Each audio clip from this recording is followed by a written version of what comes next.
روحانی درسگاہیں حقیقت میں مولانا فضل الرحمان کی ہے، اللہ ان کو سلامت رکھے، اور وہی مشکلات میں اداروں کے دین کے کام آنے والے ہیں۔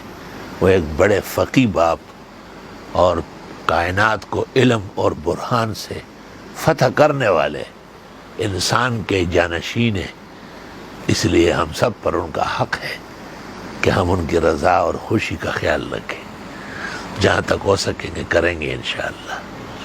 اپنوں کے نقش قدم پر ہو مرنا یا جینا، وَيَرْحَمُ اللَّهُ عَبْدًا قَالَ آمِينَ۔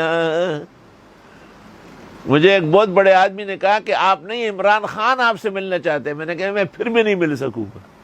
کہا یہ کیوں؟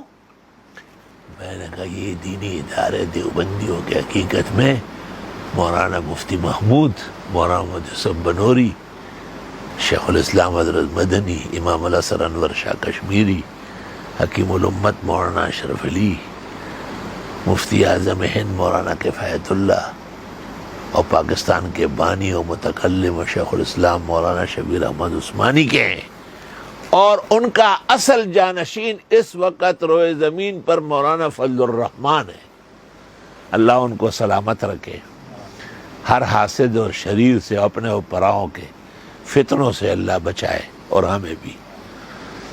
بس یہی ہماری دوستی ہے، تعلق ہے کہ ہم حضرت مفتی صاحب کے بالکل مضبوط مقلد ہے، اندھے مقلد، اور مولانا ان کا صاحبزادہ ہے اور ان کی تمام نسبتوں کا حامل ہے۔